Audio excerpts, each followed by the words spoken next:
주가의 향방을 알 수 있는 힌트, 기업에게 직접 듣는 IR 정보, 노다지 IR 노트에 있습니다. 고정 댓글을 타고 오세요.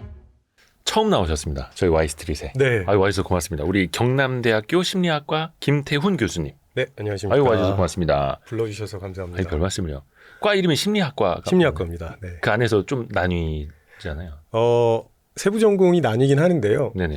학부생들은 그냥 다 심리학과로 들어가고 대학원에 갈 때 이제 세부 전공이 나뉩니다. 우리 교수님은 인지심리학. 네, 인지심리학입니다. 그 김경희 교수님과 같은. 네네. 그리고 이번에 책을 같이 쓰신 이윤형 교수님도 마찬가지고요. 그렇습니다. 인지심리학. 그 혹시 많은 분들이 유튜브에서 보실 수 있는 인지심리학자는 대한민국의 그 세 분이 설마요? 더 계신가요? 그렇지 않을까요? 네. 저도 교수님한테 좀 많이 배우고 있어가지고 이번에도 여쭤보고 싶은 게 많습니다. 아, 네. 깊은 생각의 비밀. 긴장이 되네요. 그렇습니다. 이제 깊이 생각을 해야 되는데 네. 특히 요즘에 왜 도파민 시대라고 하지 않습니까? 그렇죠. 네. 영상도 1시간짜리 올리지 않습니까? 댓글에 누가 답니다. 짧게 요약해 주실 분.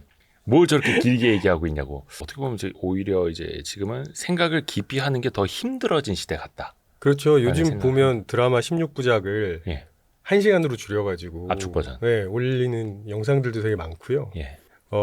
그러다 보니까 사람들이 긴 걸 싫어한다는 얘기는 조금 더 해석해 보면 현재 가치를 훨씬 더 중요하게 생각하고 미래 가치를 이렇게 떨어뜨린다는 겁니다. 현재 가치를 더 중시한다. 네네.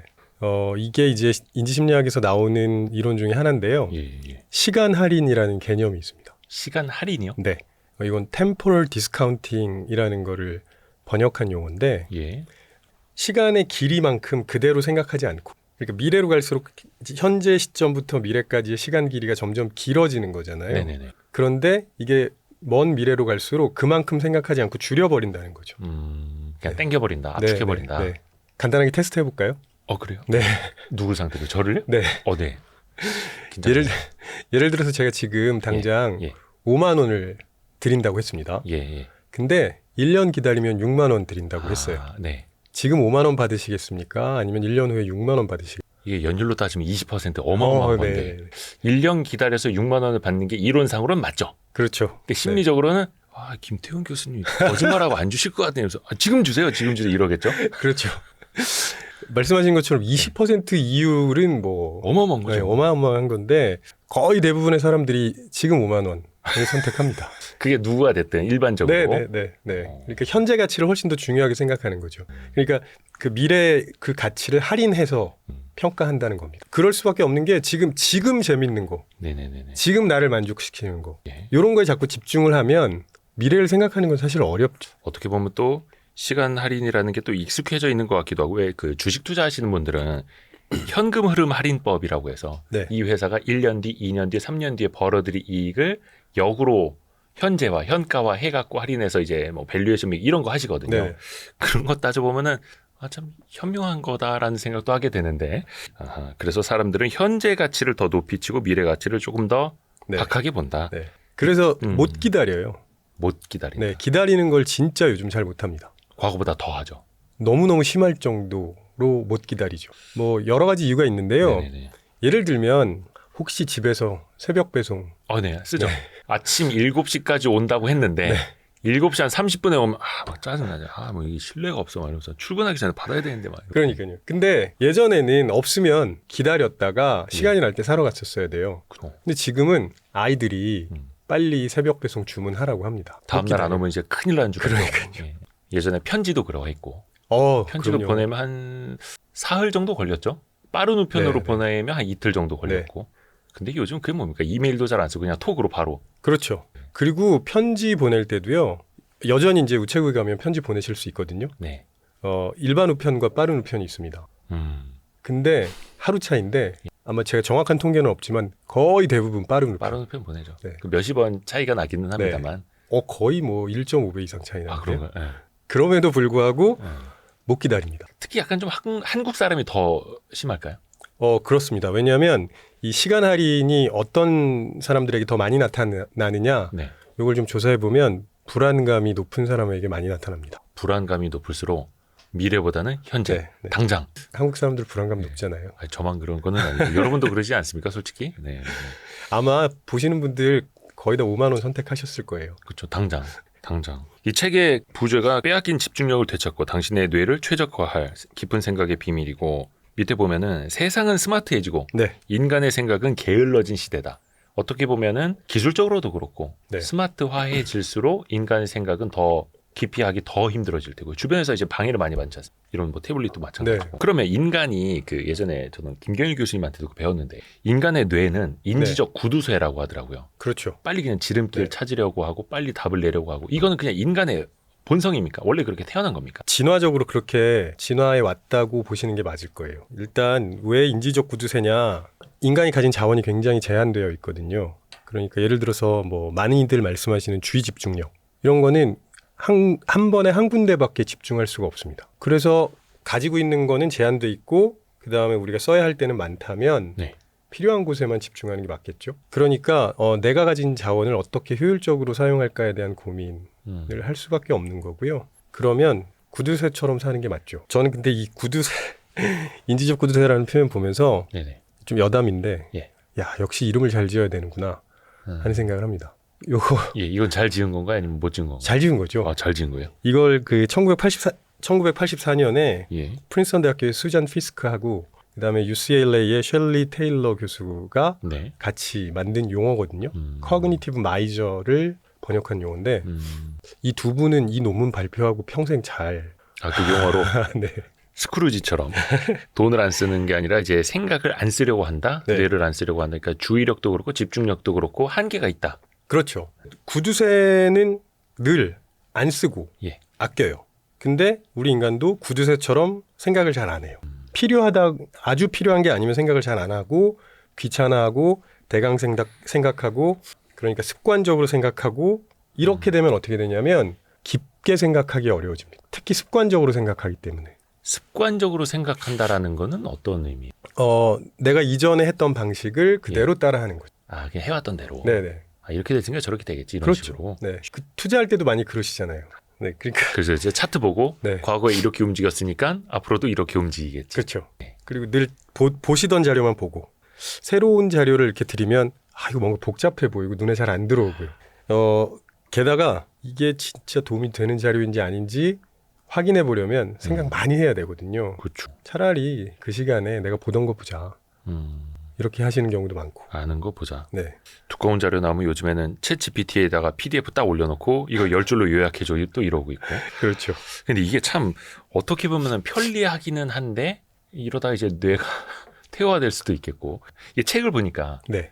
호텔보다 집이 편안한 이유도 약간 그 맞습니다. 심리적으로 네네네. 이제 표현이 된다 하더라고요. 네. 보통 이제 호텔 가면은 첫날은 편한데요. 그렇죠? 당장 처음 딱 들어갔을 때는 일단은 좋아 보이는데. 일단 오해하시면 안 되는 게요. 예. 여행 가셨을 때 말씀드리는 게 아니고 예. 출장 출장 갔을 갔을 때. 때. 네. 여행을 가면 그냥 아침에 일어나서 편안하게 있어도 되는데 다 좋죠. 다 좋죠. 우리나라 사람들은 또 안 그렇죠. 아, 네. 아침부터 그냥 거의 새벽 5시부터 일어나셔가지고. 근데 보통 이제 출장 가면은요, 출근할 때의 아침과 비슷한 일상을 경험하셔야 되잖아요. 예.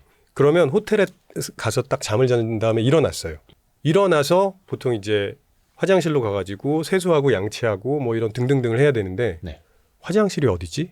찾아야 됩니다. 화장실에 들어갔습니다. 내가 칫솔 어느 가방에 넣었지? 비누는 어디 있지? 이런 생각들을 해야 된다는 거예요. 네네네. 근데 그게 뭐 그렇게 어려운 일이라서 그런 얘기를 하나 하실 수 있지만 이렇게 사소한 작업들을 하는 동안에도 우리는 계속 에너지를 소모하게 됩니다. 아, 그 사소한 생각을 하는 순간에도요. 네, 네. 그래서 요런 게 별거 아닌 것처럼 보이지만 계속 쌓이게 되고요. 그게 에너지를 소모시키면 정작 일할 때 쓸 수 없게 되는 거죠. 뭐 전등의 위치부터 네. 그 사소한 게 하나하나 쌓이기 시작을 하면 이게 뭐 사실 저는 잘 모르겠습니다만은 그게 결국은 쌓이면 에너지의 총량에서 일정 네. 부분은 계속해서 이제 네. 흘러나가게 된다라는 네. 거. 근데 습관적으로 하면 에너지를 거의 소모하지 않습니다. 그러니까 집에서 아침에 일어나서 내가 어디 가서 뭘 해야 되는지 생각하는 사람 없어요. 그냥 일어나면은 자연스럽게 그죠. 화장실 가서 칫솔 네. 잡고. 네. 칫솔 위치 생각 안 하시잖아요. 그렇죠. 그건 네. 당연히. 거기서 에너지 소모 없거든요. 아무리 비몽사몽 이렇게 하고 있어도 네. 그 루틴에 따라가면 네.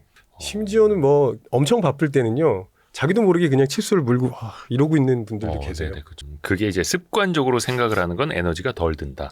그래서 이런 그 사소한 일상의 에너지를 소모하지 않겠다. 이런 작업을 내가 가진 에너지를 일하는데 그냥 온전히 쓰고 싶다 이런 분들이 많으세요. 네네네.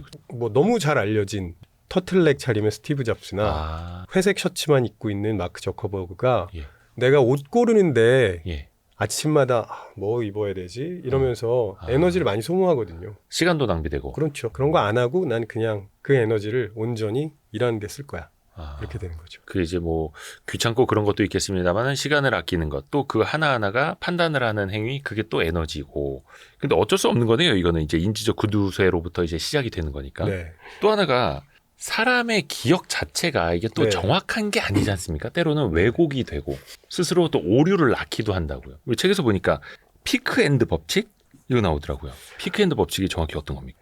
일단 피크앤드 법칙 말씀드리기 전에 네. 그러니까 인간의 기억이 왜곡되고 오류를 많이 만들어낸다 이 말이 네. 잘 이해가 안 되시는 분들이 있을 거예요. 음, 아니 나는 굉장히 정확하게 기억하는데 왜 저런 말을 하지? 하실 때 잘 생각해 보셔야 되는 게 기억이라는 용어를 조금 혼용하셔서 그렇습니다. 기억이란 용어 자체가 우리가 인간이 무언가 정보를 받아들여서 뇌에 넣고 다시 끄집어내는 과정도 기억이라 그러고요. 네. 컴퓨터에 정보를 넣어서 저장하고 다시 끄집어내는 것도 기억이라고 합니다. 근데 두 개는 달라요. 그러니까 인간은 정보를 넣기 전부터요. 네. 자기가 필요하다고 생각하는 정보만 취사 선택해서 넣습니다. 아. 심지어는 그것도 가공하기도 하고요. 네네네. 그다음에 저장을 할 때도 마찬가지고요. 저장을 할 때도 있는 그대로 저장하는 게 아니라 내가 원래 가지고 있던 지식이나 경험과 연결해서 저장합니다. 그냥 객관적으로 넣는 게 아니라 버무려서 넣는 거네요. 그렇죠. 그러니까 예를 들어서 편집장님의 머릿속에 들어가는 기억하고 제 머릿속에 들어가는 기억하고 달라요. 똑같은 걸 보더라도. 그렇죠. 그러니까 꺼낼 때도 당연히 다를 수밖에 없는 거거든요. 근데 우린 이걸 컴퓨터처럼 생각하니까 너는 왜 그걸 그렇게 기억하냐? 이런 얘기를 많이 하죠. 재판 가죠. 그래서. 사실은 다르게 기억하는 게 너무나 정상적인 거예요. 그래서 이제 왜곡, 오류 뭐 이런 얘기가 나오는데 네. 이렇게 보면 왜곡이나 오류라고 말하기 좀 어려워 보이고 아하. 그러다 보니까 인간의 기억의 특징을 설명하는 여러 가지 뭐 이론이나 법칙들이 있고 그 중에 하나가 이제 피크앤드 법칙인데요. 피크는 이렇게 그죠. 위로 쳤다. 솟구치는 예. 네, 그거고 엔드는 끝. 예. 얘기는 뭐냐면 피크 그러니까 특별한 거, 아주 특별한 거 잘 기억하고요. 네. 그다음에 엔드는 끝에 있는 거 제일 잘 기억합니다. 끝에 있는 거 제일 잘 기억한다는 거는 이미 우리가 다 알고 있어요. 예를 들면 끝이 좋아야 다 좋잖아. 아. 이런 얘기 하잖아요. 아하. 그래서 계속 안 좋다가도 끝이 좋으면 예. 그 전체 사건에 대한 기억이 좋아집니다. 예. 반면에 계속 좋다가도 끝이 안 좋으면 뭔가 좀 찜찜하고 이게 내가 좀 잘못한 것 같은데 이런 생각이 들고 그러거든요. 그래서 마무리가 좋아야 된다. 네. 그걸 그래서 최신 효과라고도 하더라고요. 최신 효과랑도 이제 일맥상통하죠. 그러니까 예를 들어서 어떤 식당 가서 좀 막 불친절하게 느끼고 기분 안 좋았는데 나갈 때 좀 기분 안 좋으셨죠? 저희가 한 3만 원 빼드릴게요. 이러면 또 이제 기분 좋아지는 거죠. 그렇죠. 역시 이 집 괜찮네. 이러고. 그래서 특히 이제 직장에서 후배들한테 네. 때로는 지적을 하고 나무라야 할 때가 있잖아요. 네네네네. 그럴 때 꼭 마무리를 아름답게 해주셔야 돼요. 병 주고 약 주고. 꼭 약을 주셔야 돼요. 일단은 채찍질을 좀 하고 네, 가장 마지막에는 당근을 좀 주면 네. 이런 표현을 해도 될지 모르겠는데 아무튼. 근데 그러면 평가가 달라집니다. 그래도 저 사람 뭐 사람이 나쁜 놈은 아니야. 막 이런 그렇죠. 식으로. 네. 틀에 박힌 표현이라고 해도 어. 그래도 마무리를 항상 조금 아름답게 해주시는 게 좋습니다. 그리고 또 인간의 기억 속에서는 또 특별한 거, 피크 치는 거에 대한 강렬한 기억이 또 남는 거고요. 그렇죠. 특히 요즘 엔드 쪽과 관련해서 예. 요즘 이직 엄청 많이 하시잖아요. 그러면 퇴사할 때 이걸 고민해 보셔야 돼요. 그러니까 퇴사를 할 때 어떻게 하고 나오느냐에 따라서 그 사람에 대한 평판이 완전히 달라질 수도 있습니다. 그러네요. 대부분 이제 퇴사를 하는 건 기존의 조직에 있는 사람들과 작별해야 되는 거고요. 네네네. 그러면 뭔가 불편하고 또 서먹서먹할 수도 있고 그런 걱정이 돼서 조용히 나오시는 분들이 있어요. 저희도 얼마 전에 한 명이 그랬는데. 절대 안 됩니다. 반드시 퇴사 인사하셔야 돼요. 참. 근데 이게 그 사람 입장에서 불편해서 미안해서 네, 그럴 네, 수도 네, 있는데 네. 남아있는 사람들이 봤을 때는 네. 이건 뭐지? 뭐 이렇게 그러니까요. 되는 거죠. 네. 끝 마무리. 그렇죠. 마무리가 그래서 진짜 중요한 거고요. 가끔은 진상 상사 때문에 예. 너무 힘들었던 분들 있잖아요. 다시는 내가 그쪽 바라보고 그러니까. 오줌도 안 는다 뭐 이런 거. 예. 그래서 내가 나갈 때 네. 너 가만히 안 놔둔다 뭐 이런 생각을 하시면서 네. 막 욕을 하고 나오시는 분들도 드물게 있어요. 화라도 풀고 나오겠다. 네. 그 순간은 시원하실지 모르겠는데 아, 그분의 평판은 좀 장담하기 어려워질 수 있는 거예요. 그죠. 요즘에 또 이직할 때 그 네. 전에 뭐 한 달이 건너면 그 업계에서 알잖아요. 네. 전화해서 물어보죠. 그 친구 어떠냐. 그러니까 그 진상인 상사는 다른 직원들도 싫어할 거예요. 근데 나가시는 분이 이 상사에게 욕을 하고 나가면 다른 분들도 불편해지거든요. 시원하다고 느끼는 건 잠깐이고요. 남아있는 분들이 그 불편함을 감수하셔야 돼요. 그걸 생각해 보시면은 꼭 그래야 하나.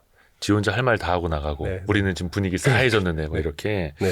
그 책에도 보니까 네. 왜 그런 거 있지 않습니까? 시험 볼 때도 네. 답안지 고쳤었는데 꼭 처음에 내가 찍었던 게 그게 정답이더라. 네. 이것도 어떤 뭐 심리랑 연결이 돼요? 유학 준비하시는 분들 중에 네. 이제 GRE 시험을 보셔야 되거든요. 예. 대학원에 가려면. 네. GRE를 준비하는 그 일종의 지침서 같은데 뭐라고 나와 있냐면 예. 고치지 마라. 답안 바꾸지 마라. 네. 그렇게 나와 있는데요. 그런 게 또 나와 있어요? 네, 나와 있어요. 오. 근데 인지심리학자들이 좀 쪼잔해요. 그래가지고 진짜야? 확인해보자 오. 해서 지금까지 그 진짜 답안을 고쳤을 때 정답이 된 거, 예. 그다음에 안 고쳤을 때 틀린 거 뭐 이렇게 음. 다양한 케이스가 나오잖아요. 네네네. 그런 것들을 조사한 연구가 30편이 넘습니다. 그래요? 네. 쪼잔한 덕분에 활발한 연구가 그렇죠. 이어졌네요. 네네네. 그래서 30여 편의 연구 결과를 보면은요, 단 한 편의 예외도 없이 모두 고치는 게 좋습니다. 아, 결과적으로는 네. 시험에 점수만 놓고 보면 고치는 게 좋다. 고쳤을 때 예. 정답이 되는 경우가 훨씬 많습니다. 조금 더 뭐 신중하게 풀었을 수도 있고. 근데 꼭 틀리는 것 같은데요? 답안지 어. 고치면. 1번이 맞았는데 괜히 1번에서 3번으로 고쳤다가 나만 또 틀렸고 막 이런 경우도. 여러분도 있지 않으십니까? 그런 경험들? 솔직히 말씀드리면 저도 연구 결과 보기 전까지 안 네. 고치려고 그랬어요. 시험 볼 때. 그냥 처음에 찍은 게 맞는 것 같다. 네. 근데 사람들이 왜 그렇게 생각하냐 하면 네네네. 내가 무언가를 해서 안 좋은 결과가 나오는 걸 좀 견디기 어려워해요. 내가 했잖아요. 내가 뭔가 적극적으로 네. 움직여서 네. 결과적으로 안 좋아지면 그러니까요. 더 후회되고 네. 강렬하게 남는 거죠. 예를 들어서 안 고쳤는데 틀렸어요. 그러면 아쉽네. 고쳤는데 틀렸어요. 이 손모가지를 잘라버려야 되는데. 내가 그걸 왜 굳이 선생님한테 OMR 카드 굳이 바꿔달라고까지 해가지고 막. 그러니까요. 그러니까 이게 본인이 한 것에 대해서 자기 비난, 그다음에 후회 이런 감정들이 더 많이 발생을 해요. 그러다 보니까 그게 기억하기 쉬워요. 훨씬 더 소위 현저한 자극이 됩니다. 두드러지게 드러나 보이는 자극이 되죠. 그래서 그런 기억들이 오래 갑니다. 그런 기억이 오래 네, 간다. 네, 네. 잔상에 남는 거죠. 후회도 되고. 네. 약간 머피의 법칙이 그런 비슷한 건가요? 그렇죠. 비슷한 맥락이죠. 그래서 제가 연구 결과를 좀 자세하게 살펴봤는데 예. 대학생들 한 연구를 보면 대학생들의 4분의 3이 고치면 틀린다고 믿고 있고요. 그렇죠. 예. 네. 그럴 것 같아요. 심지어는 55%, 교수의 55%도 오. 그렇게 믿고 있더라고요. 근데 이제 그게 과학적인 건 아니고 그냥 우리 뇌리 속에 있는. 그렇죠. 일종의 아까 말씀하신 기억의 오류라고 생각할 수도 있고요. 아까 머피의 법칙 말씀하셔가지고 왜 그 줄 서서 기다리다가 옆에 있는 줄이 자꾸 빨리 줄어드는 것 같아서 그렇죠, 그렇죠. 옮기면 또 이쪽 줄이 빨리 줄어들고. 그렇죠. 차선 변경할 때도 네. 그런데 운전하다가. 그것도 제가 연구 결과를 자세하게 살펴보진 못했는데 기억의 오류예요. 기억의 오류. 그러니까 이게 이렇게 구분하셔야 돼요. 액션, 내가 한 거, 그다음에 인액션, 내가 안 하는 거. 뭐가 훨씬 더 우리의 감정에 크게 영향을 주느냐? 액션이 훨씬 더 영향을 많이 줍니다. 그래서 내가 고쳐서 틀리면 못 견디는 거. 내가 무언가를 해서 안 좋은 결과가 오면 굉장히 불편해하는 겁니다. 그 왜 영화 인터스텔라 보면 네네. 그 주인공 딸 이름이 머피더라고요. 그래서 본인이 왜 머피로 지었느냐. 그래서 머피의 법칙처럼 좀 안 좋은 일만 생각난다, 떠오른다, 생겨난다 막 이렇게 하니까 주인공은 그런 얘기를 해주더라고요. 머피의 법칙이 아니라 어차피 일어날 일이 일어나는 것이다라는 식으로 이야기를 해주더라고요.